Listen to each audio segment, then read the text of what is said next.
Hola, hola, buenas noches. Soy Alejandra Pango. Este es el blog que se llama Entre el Lobo y yo. La enfermedad no me detiene.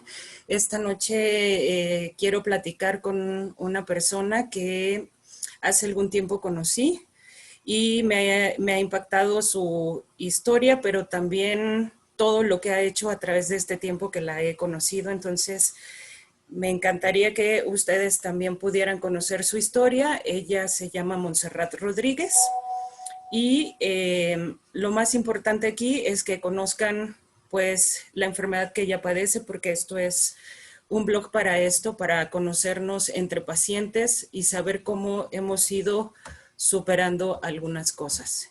¿Ok? Entonces, en un momentito, ella ya va a estar con nosotros en la entrevista.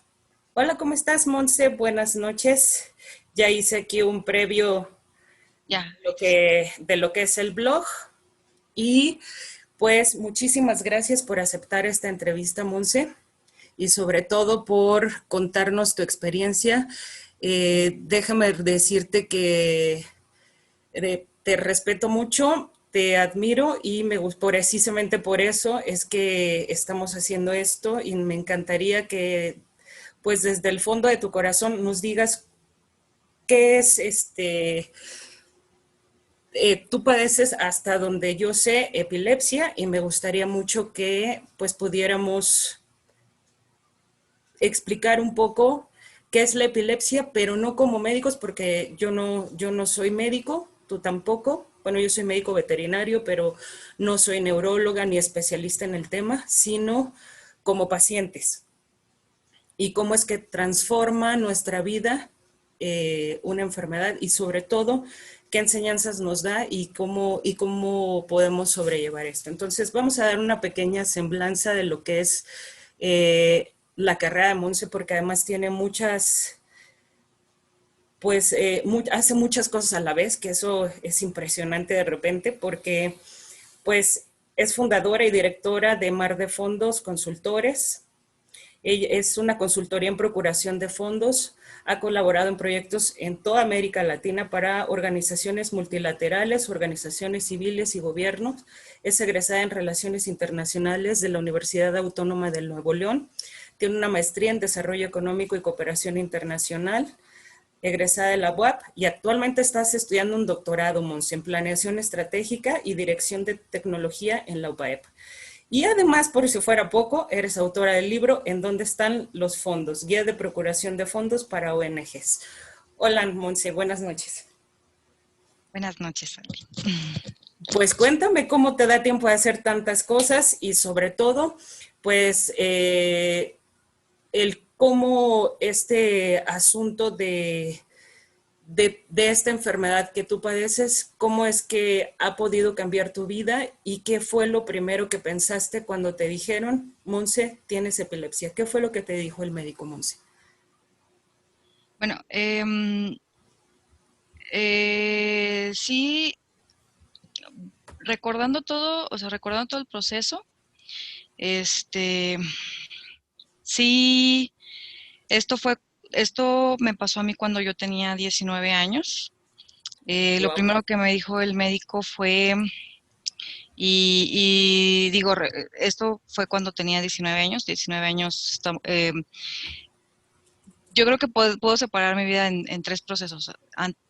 Antes de que tuviera epilepsia, después de que tuviera epilepsia y también siendo mamá y no siendo mamá. Pero lo que me dijo el médico en ese momento fue, este, bueno, no hay ningún problema, aquí ya salieron los resultados, todo fue por un choque, entonces yo iba manejando, eh, eh, no me di cuenta, no sabemos qué fue primero el huevo o la gallina, entonces no sé si convulsioné, pues ahora sí que por tener yo epilepsia, o si el choque provocó, pues ahora sí que el golpe provocó la epilepsia que tengo. Entonces, pero el punto es de que en ese momento me hicieron los estudios y fue tardado, y quien me diagnosticó en ese momento fue una persona un médico del Seguro Social, una doctora, de hecho. Entonces la doctora, me acuerdo que yo estaba con mi abuelo, con papá, y y fuimos a que me dieran como el resultado. Y pues yo en ese momento dije, pues va a salir normal, como cualquier persona que no se espera que le vayan a decir nada nuevo. Claro. Entonces ella dijo, yo veo aquí, sí, tienes algo aquí, es epilepsia focal, tienes epilepsia focal. Entonces yo Wow. me quedé de, ¿eso qué significa? Así es.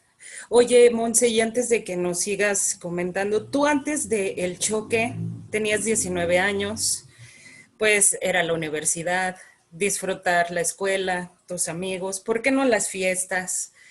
¿Tú sabías antes de ese momento qué era la epilepsia? Yo, pues yo toda la vida, bueno, no toda la vida, sino de niña pertenecía a los scouts. Ajá. Entonces, yo recuerdo que yo, o sea, en primeros auxilios me dijeron cómo atender casos de convulsiones. Okay. Entonces, yo recuerdo que yo decía, bueno, pues una persona que tiene epilepsia es alguien que convulsiona, punto. Y pues para mí era como una persona que está convulsionando todo el tiempo, no sé, o sea, simplemente para mí eso era como la epilepsia, pero era como punto y aparte. O sea, Claro. para mí yo no podía tener epilepsia. Entonces, no era como algo que yo pudiera tener porque yo era yo. Entonces, no era que no concebía que yo pudiera tener epilepsia porque para mí, lo que yo sabía en ese momento, pues, era muy poquito. Entonces, no. Claro, y cuando te dan la noticia, ¿qué es lo que piensas? O sea, sí fue, oye, que esto cómo se come, o sea, sí está bien, ya tuve, estaba en esto de, a lo mejor de paramédicos, me dijeron qué hacer en caso de convulsiones, pero a ti te están dando perdón, te estaban dando un diagnóstico, Monse, y no fue así de, y no todo en el mundo de la epilepsia es lo mismo, porque tengo entendido, o sea, para los que no sabemos de este tema, pues podríamos pensar exactamente eso, que permanentemente se están moviendo, pero creo que la mayoría de nosotros, y lo digo, pues nunca hemos visto en realidad a una persona convulsionarse, eso es en primera. Y en Ujú. segunda, que tienen muchas maneras de estar en este punto de eh, pues esta como incoordinación o evento paroxístico o no sé cómo se le pudiera llamar a estos eventos que suceden con los pacientes con epilepsia. ¿Qué fue cuando te dijo tienes epilepsia focal? Ahora sí que cómo se come. No me dio mucha información. Eso fue un problema muy grande. No me Okay. dio casi nada de información. Fue de, tú vas a tener que estar medicada toda tu vida. Prácticamente lo único que me dijo fue restricciones. Fueron puros no. Y, y, y prácticamente me incapacitó. O sea, me dijo, no vas a poder ya no puedes manejar, ya no puedes estar sola, ya no puedes eh, viajar sola, no puedes manejar. Para mí el que me dijeran que no podía manejar fue algo muy triste porque justo acababa de empezar a manejar, acababa de comprar mi coche, tenía Claro. como 8 o 9 meses con mi carro y fue muy triste en ese momento porque yo trabajaba en una aerolínea, entonces yo viajaba, me gustaba mucho viajar y no viajaba sola, viajaba con amigos, amigas, pero de todas formas para mí era mucha autonomía lo que yo tenía, entonces perdí totalmente mi autonomía en ese momento y era de cómo, yo no puedo, no voy a poder estar sola y lo que me dijo en ese momento me dice, tampoco vas a poder hacer cosas muy complicadas, o sea, no vas a poder hacer cosas muy complicadas, no vas a poder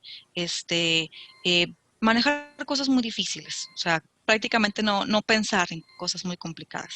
Pero ¿qué Este, eran de esas eh, cosas complicadas para la doctora? O sea, independientemente de manejar, o sea, ¿no podías subirte al transporte público tú sola? Sola no. O sea, no podía subirme al transporte público yo sola. eh, Obviamente me quitó cafeína, todas las teínas. Cosas que pudieran Este, excitar a tu sistema nervioso de alguna manera, ¿no? Exactamente.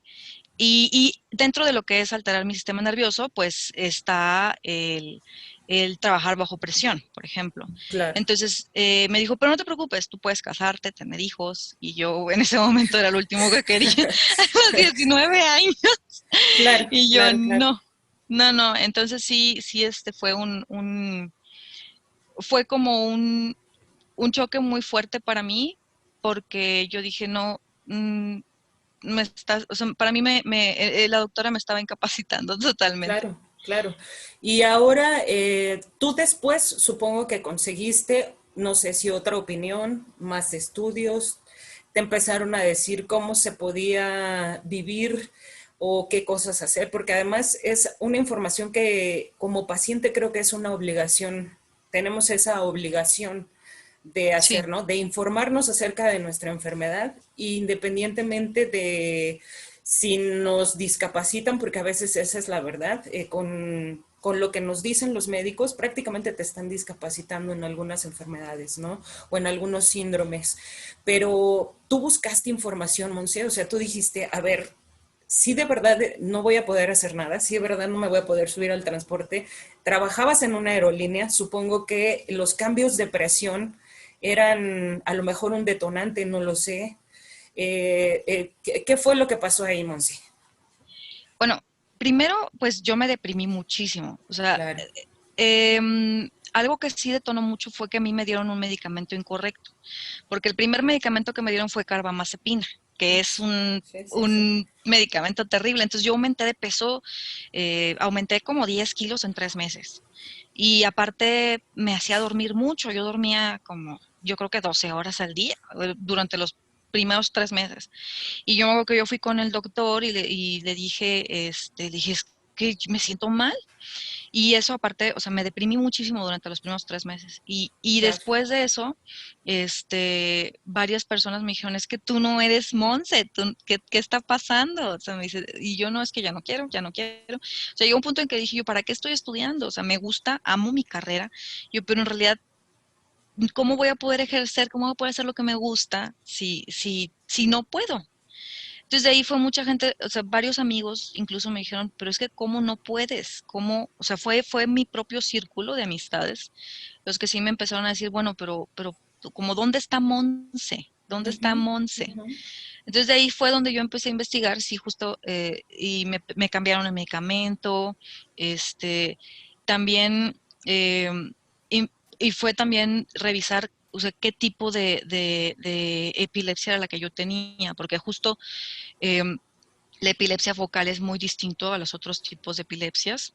En mi caso, por ejemplo, yo tengo epilepsia focal y en ese momento lo que más se presentaban conmigo eran ausencias. Entonces, no era tal cual una crisis, Convulsiva, sí, ¿no? ajá, una crisis compleja. Explícanos un poquito cómo es eso de las ausencias, porque a lo mejor, insisto, la mayoría no hemos tenido un contacto con este tipo de situaciones que pasan en la epilepsia. Entonces, a ver, dinos, ¿cómo es esto de la ausencia?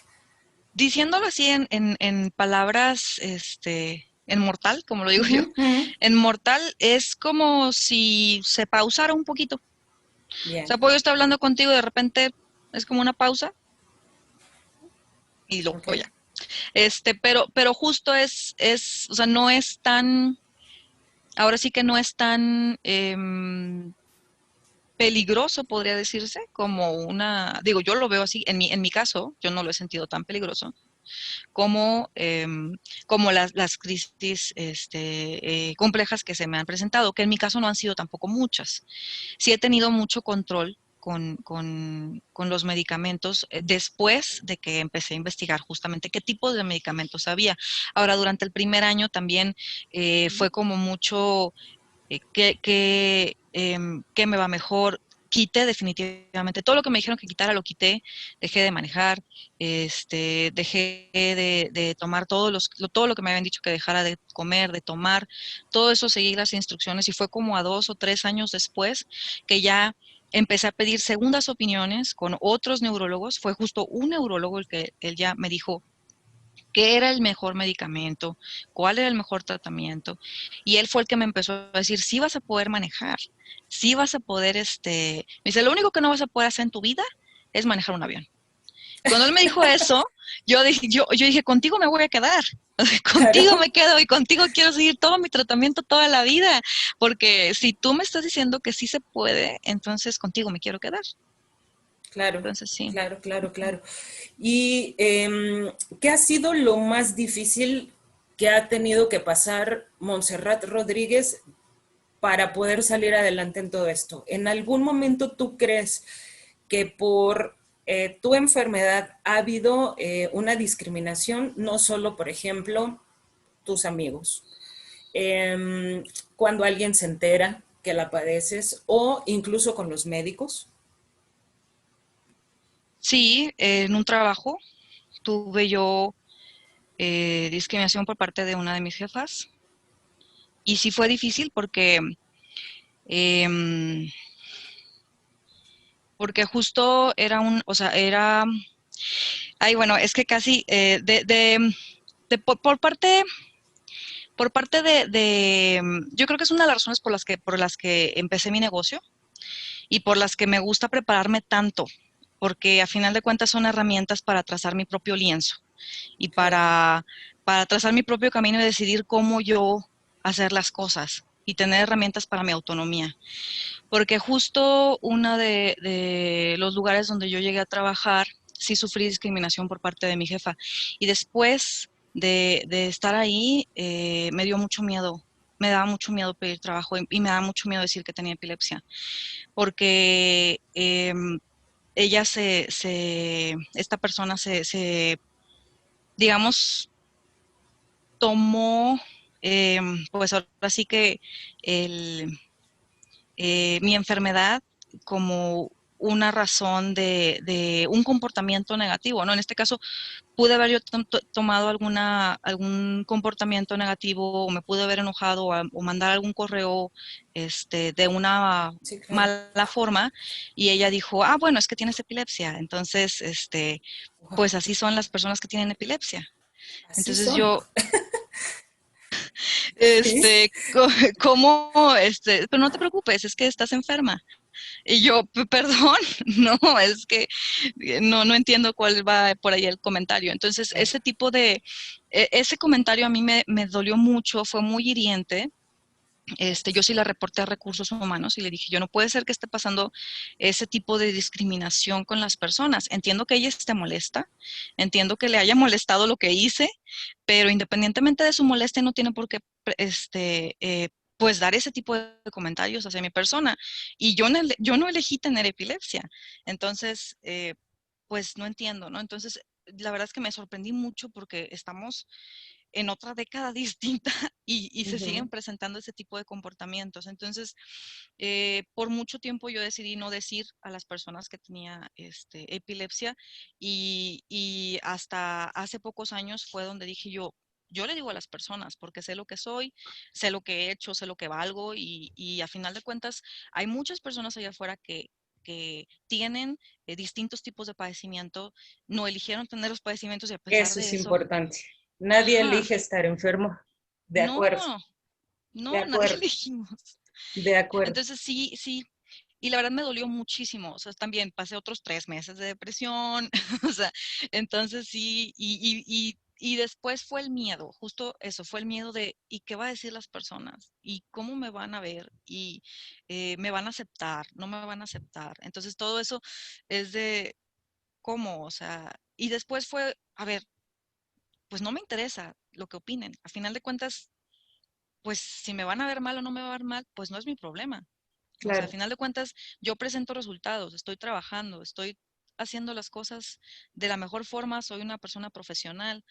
Entonces, justo es eso, pero cuesta. Todo eso es parte de una resiliencia que se trabaja y se va trabajando con muchos años. Así es. Fíjate que leyendo precisamente para poder hacerte esta entrevista, necesitaba saber cómo cuántas personas en el mundo lo padecen o si tiene alguna preferencia por edad, por sexo, por raza, no lo sé, ¿no?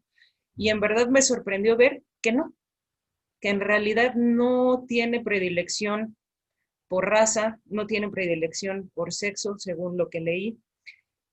Quizás algún médico por ahí nos corrija y si es así, pues que nos los haga saber. Recuerden que nosotros no somos especialistas en el tema, simplemente estamos hablando desde el punto de vista del paciente, ¿no? Desde lo que quisiéramos saber cuando vamos a una consulta de lo que quisiéramos, de esa empatía que necesitamos porque estamos desorientados, no sabemos qué está pasando, quizás ni siquiera sospechamos que estamos enfermos, ¿no? Sí, ¿No? sí, Que esa es la otra, no sospechamos, pero lo más importante, Monse, aquí que me dejas pensando y que te decía que leí, es que por ahí estaba leyendo una cifra que me parece que son más o menos, según las estadísticas que leas, por supuesto, entre unos 60 millones de personas alrededor del mundo. Y se me hace, y aún así, como te decía al inicio de esta plática, no tenemos idea de qué está pasando con esta enfermedad, de qué sucede, ¿no? Con las personas que lo padecen, de cómo sufren al final de cuentas, porque pues imagínate sentirte, bueno, no, a ti no te lo tengo que decir, imagínate, te sentiste discapacitada por el propio médico, no sabías si en realidad ibas a poder hacer las cosas, pero a 10 años de esto, Monse, ¿cómo crees que transformó tu vida este diagnóstico, Monse? pues yo creo que me ha hecho una persona, bueno, definitivamente, sí me ha hecho una persona muy resiliente. O sea, sí, am, me cambió para mejorar mi estilo de vida. O sea, sí, Es sí, por ejemplo, yo tenía un estilo de vida, o sea, si tú le preguntas a una persona que me conocía antes de tener el accidente y ahorita, te puede decir, bueno, es que Monse la de antes y Monse la de después. Monse la de antes era una persona, yo era una persona muy ansiosa, yo era una persona muy, o sea, todo lo veía como, es que tiene que salir bien, tiene que salir bien, tiene que salir. Entonces, o sea, sí, sí me cargaba mucho y digo, estaba muy chica, no me imagino siendo así ahorita. claro, Y, y poco a poco he ido como calmándome, o sea, no te exijas tanto. Y de hecho, incluso o sea, el neurólogo que me atiende, o sea, él mismo me ha acompañado en el proceso. El neurólogo que yo elegí, que me acompaña en el proceso, porque yo creo que es muy importante también elegir al médico que te quiere acompañar en el proceso. por supuesto, le has dado un punto clave en esto, porque a veces no Ujú. tienes química o simplemente no es, o te regañan o no te tienen la paciencia adecuada o simplemente para ellos, digo con todo el respeto del mundo, porque también nos salvan la vida, pero para muchos de ellos también somos una estadística, ¿no? O sea, tienen la siguiente consulta, ya apúrate, no me estés interrumpiendo, lo que sigue, aquí está tu receta, sale, ¿no? Y también entendemos esa parte tan difícil de los médicos. Es una manera de empatizar y de respetar también el trabajo que ellos hacen. Sí, sí, pero por ejemplo acá si tienes una persona que es humana, de lado que entiende tu enfermedad, o bueno, si no la entiende, al menos es una persona humana y se sensibiliza un poco, la verdad es que has ganado mucho y que empatiza. Entonces, yo creo que eso es mucho y yo lo encontré. Entonces, me ha acompañado en todo ese proceso y justo eso, ¿no? Ahorita, por ejemplo, yo creo que, que he crecido en ese aspecto. No soy, la verdad es que yo creo que ni la mitad de lo ansiosa que era hace 10 años. Ahorita, por ejemplo, justamente, digo, en mi negocio, yo creo que pueden pasar 20 problemas y digo, bueno, los problemas van a estar mañana y yo duermo a gusto. O sea, pero definitivamente eso, si hubiera pasado hace 10 años, no hubiera sido igual. Pero justamente por el bienestar, porque sé que vivo con esa enfermedad y la enfermedad me acompaña y sé que tenemos que coexistir. Entonces, Claro, por lo mismo de la coexistencia es, bueno, pues sí, tengo epilepsia, voy a vivir con ella, pero ya pasé un duelo, también eso, o sea, ya pasé toda la parte del duelo porque también tuve la etapa de la negación, ¿no? De no tengo epilepsia, toda esa etapa de duelo y luego, bueno, ya sí la tengo. Entonces, pues sí, ahorita ya vivo con mi enfermedad, ya sé que la tengo, ya la acepto y pues coexistimos. Entonces, yo creo que sí ha sido todo el proceso y ahorita es qué estilo de vida me conviene más. Y definitivamente es un estilo de vida pues muy bueno. O sea, sí, eso me ha cambiado y me ha dejado mucho. y ahora, Monse, ¿cuándo la Montserrat que es profesionista, la Montserrat que es emprendedora, la Montserrat que es aventurera porque le gusta viajar, le gusta hacer cosas. Bueno, después no vamos a hablar demasiado de la relación, pero cuando la Montserrat que hace todo esto, porque además escribe libros y su empresa, y cuando esa Montserrat dice, pues con todo esto, porque además ahora eres mamá Monse, ¿cómo ahora este nuevo ingreso a tu vida, ¿no? O sea, porque es una nueva vida que está alrededor tuyo, que depende de ti también, Monse, que enriquece tu vida, que enriquece tus días. ¿Cuándo decide la Monse que hacía tantas cosas al mismo tiempo, además ser mamá Monse? Justamente cuando, en ese momento, bueno, ese fue otro detalle, o sea, con la enfermedad también hubo un momento en que también el doctor me dijo que no podía, también, o Ok, sea, no podía, ok. o sea, Otra también, no o sea, puedes. porque otro no se puede, entonces sí, sí, porque también hubo un momento en que también, por la medicina no se podía. Claro. Entonces, justo también hubo ese periodo en que yo dije, bueno, es que sí, o sea, yo sí quiero ser mamá, o sea, sí quiero ser mamá.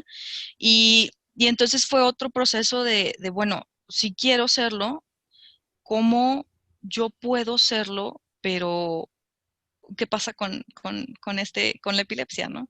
Claro. Entonces, este, eh, digo, desde el momento en que que tomamos la decisión, pues sí fue considerando todo lo que es el proceso y pues ahora sí que la necesidad de llevar las cosas más calmadas. Em, Definitivamente, justamente, la enfermedad em, sí lleva un riesgo. Y justamente cuando lo platicamos o cuando yo lo platiqué con mi neurólogo, él me decía, es que el riesgo es como 50-50. O Okay. sea, o puede salir muy bien o puede salir, quién sabe. Pero ese Entonces, 50-50, Monse, ¿es la que se refería? O sea, ¿se refería al total del embarazo, a que el durante el, bebé saliera bien o mal, o era el riesgo para ti? O sea, que empezaras a tener nuevamente crisis, que no sí, pudieras parir normal, o sea un parto todo, normal, pues, que te necesitaras a fuerza una cesárea, yo qué sé. todo, todo, Ok, todo, todo, todo, todo, todo, todo, todo, todo. Y todo era déjaselo a Dios, básicamente.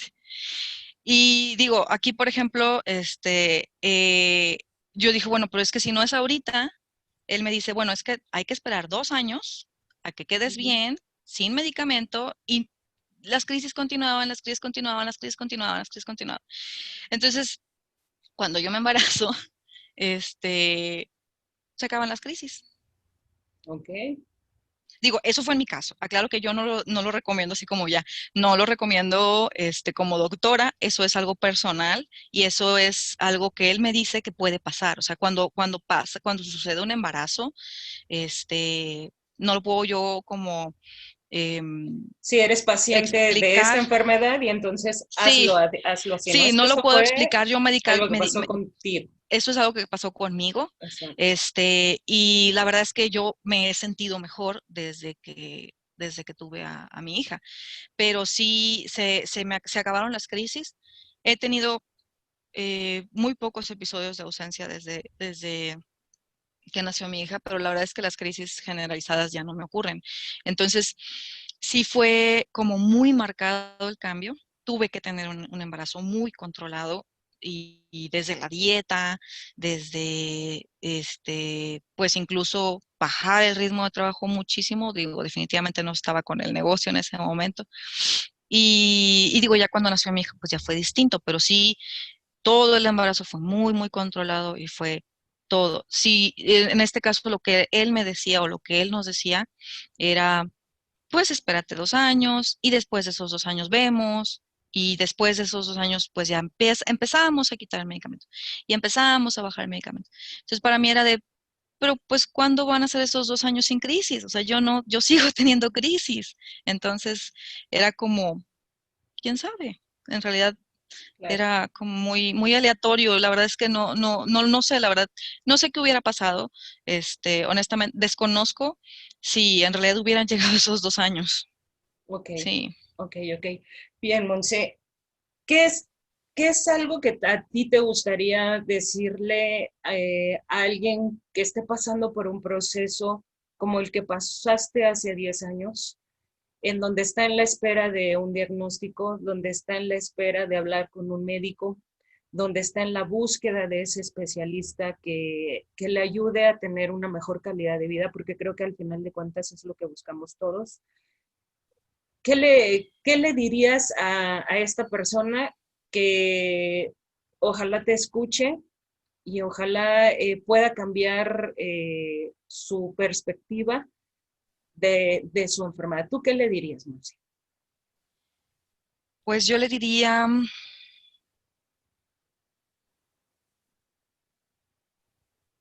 híjole, los médicos definitivamente son una guía, son un acompañamiento, pero no son dioses. O sea, definitivamente les tengo todo el respeto del mundo, pero la última palabra sobre el cuerpo la tenemos nosotros. Yo creo que hay que tener un sentido muy importante sobre, sobre la enfermedad que estamos llevando y el acompañamiento es muy importante. Y cuando te dan un diagnóstico, no, no veo el por qué te discapaciten desde el diagnóstico o te etiqueten desde el diagnóstico. O sea, porque te dan el diagnóstico e inmediatamente te ponen un no.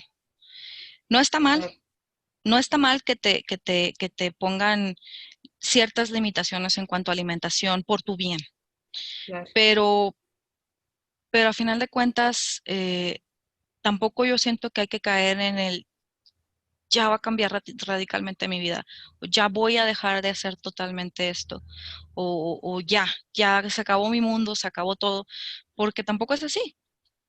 Hay que buscar la manera de cómo sí, hay que buscar la forma de cómo hacer las cosas. En este caso digo, o sea, si las personas, en este caso, por ejemplo, yo tenía 19 años y digo, pues como, yo creo como cualquier persona de 19 años tenía muchos sueños, ¿no?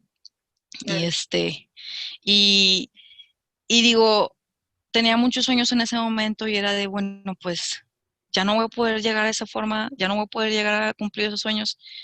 Pero ahorita, por ejemplo, 10 años después veo, pues sí estoy cumpliendo los sueños, solamente claro, cambió el vehículo, pero ¿por qué cambió el vehículo? Pues porque ahora tengo un acompañante, que es mi claro, enfermedad. claro. Entonces, tuve que hacer el vehículo más grande, Entonces, tuve eso que es lo hacer, que les dirías, o sea, cree en ti, ten paciencia, siempre hay otra manera de hacer las cosas. Al final de cuentas, siempre, yo creo que eso es yo creo que para terminar un poco esta parte de la plática es que a veces tenemos como si fuera un checklist, ¿no? Una lista, ¿no? Termina la universidad, cásate, ten hijos, bla, bla, bla, y tenemos como una serie de cosas que hay que hacer. Y muchas veces lo que menos somos felices, ¿no? Y entonces hay que aprender a coexistir no solo con la enfermedad, sino a ser felices con lo que te está. sí, No estoy diciendo que estés feliz por estar enfermo, pues, no, pero sí hay o sea, hay muchas cosas por las que estar contentos por la familia, por lo que te está pasando, por los nuevos proyectos que estés emprendiendo. O sea, yo creo que eso es lo más rescatable de todo esto. No sé tú qué piensas. sí, totalmente. Digo, o sea, a mí, por ejemplo, me dieron uno de los ataques que tuve, una de las convulsiones que tuve fue en un camión. Justo lo que Wow, me decían, no te subas a un camión sola. Bueno, ahí voy, me voy a subir a un camión sola. O sea, pero por ejemplo, cuando convulsioné, justo enseguida de mí, se acababa de subir un enfermero de una de las clínicas. O sea, convulsioné justo afuera de un hospital, okay. del IMSS. Entonces, o sea, digo yo, bueno, pues Dios está conmigo, gracias a Dios. O sea, la verdad es que he tenido mucha suerte en mi caso. Y digo, sí, sí me he aventurado, sí, he tomado ciertos riesgos, pero lo que sí puedo decir es, si no lo haces también, si no te, eh, pues ahora sí que si no pruebas un poco la parte de tu autonomía, si no te empujas un poco a realizar ciertas cosas, también ahora sí que cuáles son tus em, posibilidades. Es justamente eso es lo que yo les mencionaría. O sea, hay muchas posibilidades. Hay Claro. que revisar cuáles son, porque justamente preguntar cuáles son las personas que te pueden acompañar en el proceso. Eso es algo muy valioso. Claro, hay asociaciones, hay páginas que se dedican precisamente a acompañar a la familia, no nada más, porque ese es otro punto. O sea, el no solo te cambia, el diagnóstico no solo te cambia a ti como individuo la vida, le cambia todo el entorno familiar, Sí, porque el entorno familiar también de alguna manera sufre contigo los cambios que vayas teniendo paulatinamente durante todo este proceso, ya sea de humor, ya sea económicos, ya sea pues las altas y las bajas del padecimiento que se tenga, ¿no? Entonces, el cambio en el entorno familiar creo que también es muy complicado. sí, sí. Y yo, la verdad es que yo lo que le recomiendo a mucha gente, digo, en este caso, los que yo he visto que también están pasando por algo como lo mío, es que continúen por pues la lucha de esa autonomía. O sea, Claro. porque lo primero que sientes es que se va una parte de ti, y es esa independencia, esa autonomía. Sientes que se va eso o que se va a ir en algún momento y que va a estar atrás de ti tu mamá, tu papá, tus hermanos, o sea, que van a estar ahí obviamente porque están preocupados por ti, pero que de alguna forma se luche por continuar con esa autonomía que se tiene. Entonces, eso. Muy bien, Monse, muchísimas gracias. Creo que ha sido muy valiente todo este proceso. La entrevista ha sido muy bonita. Muchas gracias y muchas gracias por abrirnos tu espacio, tu casa y tu corazón. Muchas gracias. Gracias, muchas gracias, Ale, No, gracias por invitarme. al contrario, Monse, muchas gracias y pues esperamos que les guste y que puedan ver todo lo que puede pasar un paciente desde el día del diagnóstico, ¿no, Monse? Pues muchísimas gracias. Que tengas una excelente noche.